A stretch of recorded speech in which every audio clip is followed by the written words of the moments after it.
Just like to thank everybody. We're actually on Facebook. I've handed leaflets out. If you could go on and click it, and you'll see supporters, some of the service users and what we've done and all that. Last week, 8 clients were moved at the city. 8 clients were moved to the call centre, and nobody was told. They didn't even get a chance to say cheerio to their pals. They were just moved, and when you asked where they were, oh, they've left. So, didn't have a wee leaving party or nothing for them.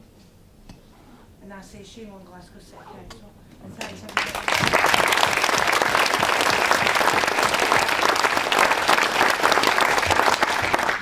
First of all, I really want to appreciate you guys receiving me this way. This is my debut, actually, public speaking.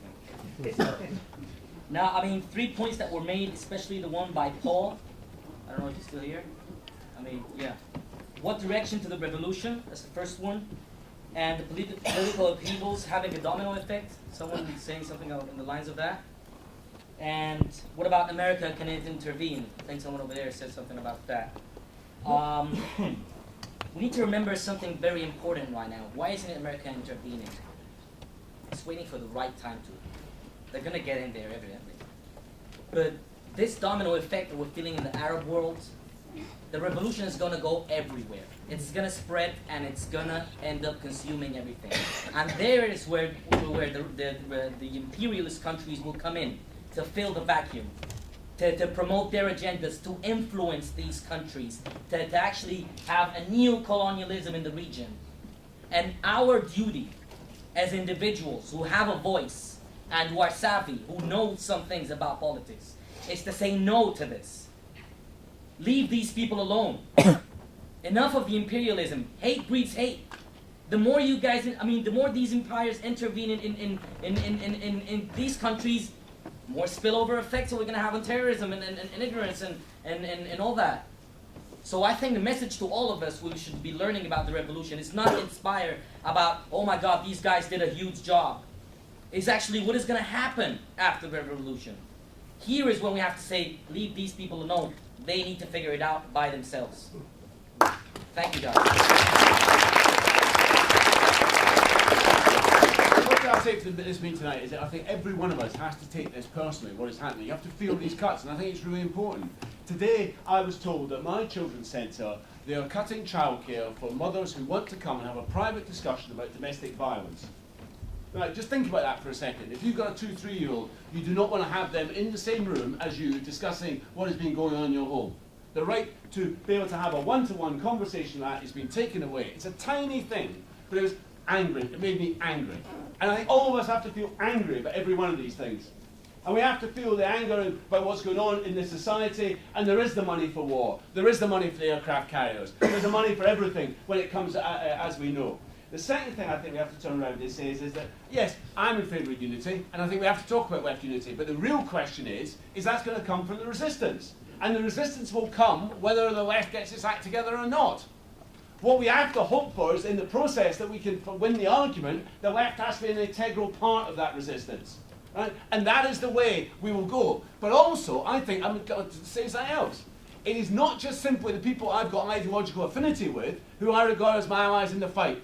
It will be people who have got no political affiliation, don't regard themselves as left, but want to fight.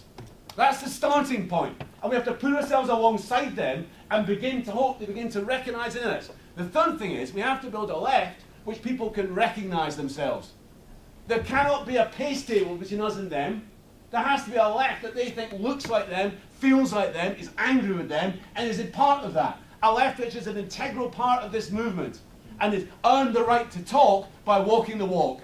Right? We can't just go in there and pontificate about what's going on in terms of what's going on. And we have a job to do in terms of here.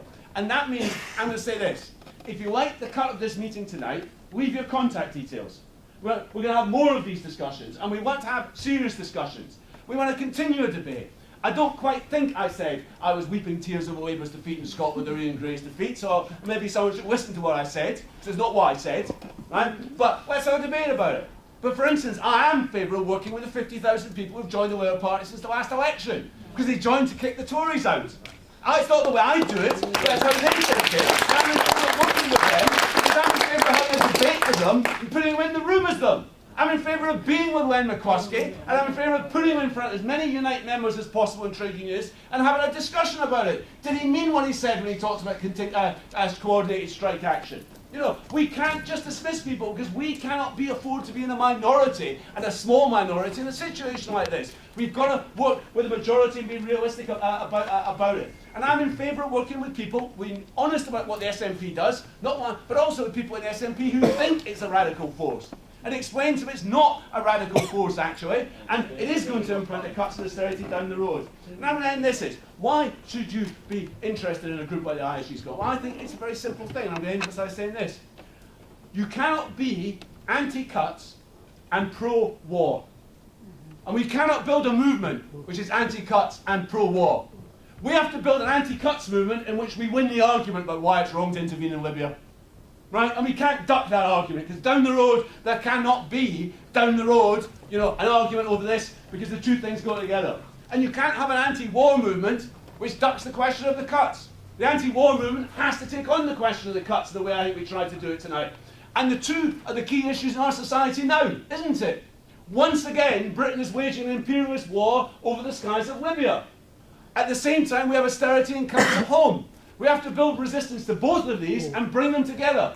And actually, if you do that, in my opinion, you're going to push people towards socialism right down the road. Because actually, you draw the conclusion we don't need any cuts and we're against any imperialist war. I think you're pretty damn well aware to being a socialist in my book, even if you don't recognise the name or don't use it yourself. That's what socialism means. And that's why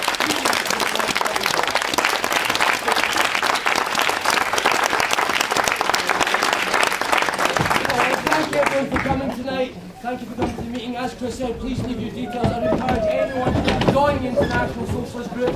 A number of us will be going to the Carlos Bar, so if you want to carry on discussing the debate, please come with us then. Thank you. I can imagine what it is, yeah. They had a free CD. Uh-huh. Mix, guitar stuff. Uh-huh. So I kind of